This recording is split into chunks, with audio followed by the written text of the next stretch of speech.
All right, it's been a minute since I've done a reading, but I just dumped out my deck and I have the Magician and the Ace of Wands, and I feel like that's relevant. So let's shuffle and see what we have going on this week. This is going to be aligned with those who feel connected to this energetic space. Perhaps the color green is important for you. I have a bunch already. Nine of Coins. What a beautiful way to start a reading. I absolutely love this. This is a card of not only physical abundance, but also like a peaceful state of mind. This is the work is done, rest. This feels very resonant to me as rest has been a huge theme. But let's see what else we got. I have the Three of Wands and the Devil. Okay. This is definitely a time to take a pause, and I feel like a lot of us are making just these energetic and subconscious shifts. This, to me, this combination feels like a breaking of old contracts that no longer serve us. And by old contracts, this is like soul ties, karmic loops, that sort of thing. And we're putting it into those. I'll come back to that, I'm sure. I have the King of Swords, the King of Cups, the Eight of Wands, the Knight of Coins, and the Queen of Coins. I love this. So this is actually a really comforting and peaceful energy that I'm picking up on. The Knight of Coins and the Queen of Coins are beautiful paired together. The Queen of Coins is another one that really kind of resembles that similar energy of the Nine of Coins, where it's very peaceful. This is a very maternal energy. The work is done, the harvest has been made, and she's just taking that peaceful, restful moment, knowing that she's safe and protected. Well, the Nine of Coins is talking about a journey. This is typically this card signifies like a difficult journey that will be extremely worth it, not only in the end point, but in the journey itself. This is lessons learned. This is really making like physical 3D movements. So perhaps you've laid a lot of the energetic foundations, and now we're starting to see like the physical start to manifest.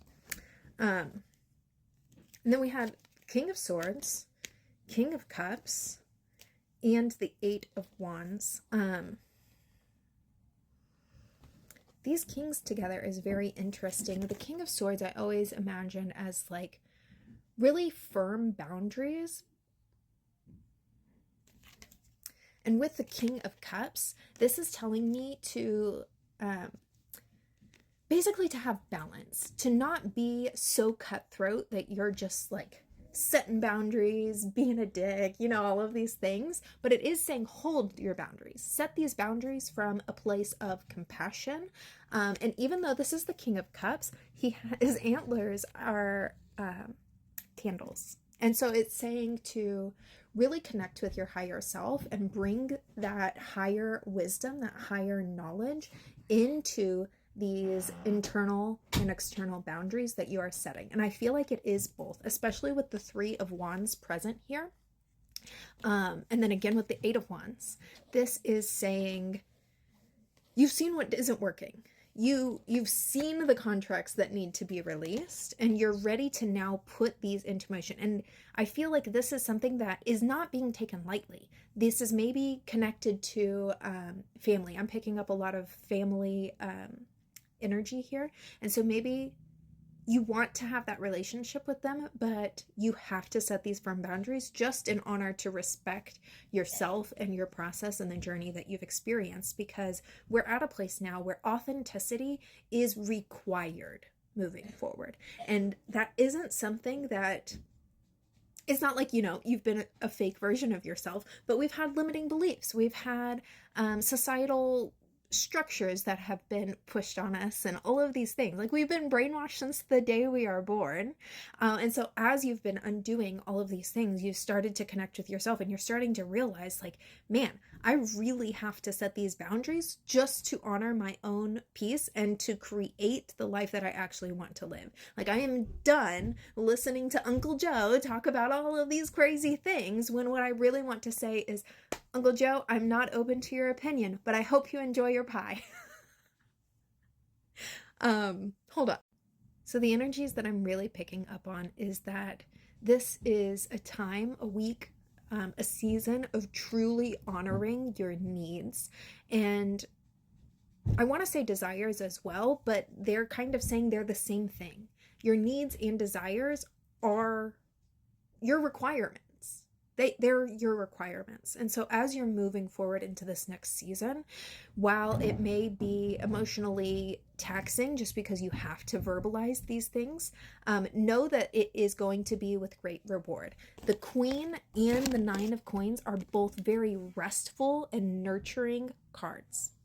So while we have the Knight and we have the Knight, two Kings, and the Devil present, it is balanced by these really nurturing energies. And so it's about balance. It's about seeing what your requirements are and then honoring that for yourself.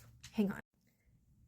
And I also want to bring in forgiveness. Forgiveness for these past versions of yourself that maybe allowed your boundaries to be pushed for the sake of the family, or allowed yourself to compromise when you really, like, energetically, you couldn't handle the compromise.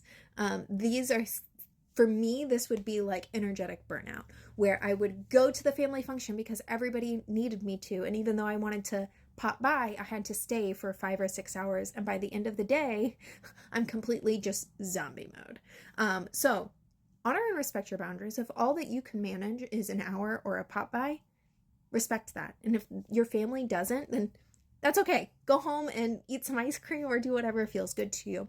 I'm being called back into this Eight of Wands. This is about, this is a quick moving card, but it is really symbolizing to me like the multifaceted versions of yourself. You are not just you at this point in time. You are also caring for your inner child. You are also caring for your higher self. You're also navigating how to deal with your shadow in the midst of these family functions. And they're saying to just give yourself that grace and compassion. Give yourself forgiveness. I know for me personally, recently, I've had a couple of days where I was having some of that energetic burnout, and I'd be like, man, it's just like one load of dishes. Why can't I seem to make myself do that? And I couldn't. I had to rest. It was literally just not even an option for me. And so after a day or two of that, I sat down with my guide and I was like, okay, guys, clearly I am not being guided to physically push myself. Help me understand, bring in that understanding, bring in that higher connection. And they just said, Kayla, a couple of days of rest is going to help you so much in the long run. You can do the dishes when you feel better. And so that's what I did. But I had to bring in that grace and compassion for myself first, because if you are trying to push yourself from this place of fear or shame, you're not going to come into energetic alignment. But if you're able to soften and bring in that grace and compassion, not only will you just drop back into being present with yourself, but it's going to make everything else in the external run a lot smoother. So instead of trying to push against the resistance, we say, okay, I recognize you. I'm going to bring in forgiveness. I'm going to rest. I'm going to do what I need. And then we'll see that resistance just kind of slip and drop away. If you would like personal guidance, I do have sessions and readings available. And I'll talk to you soon. I hope you have a great day.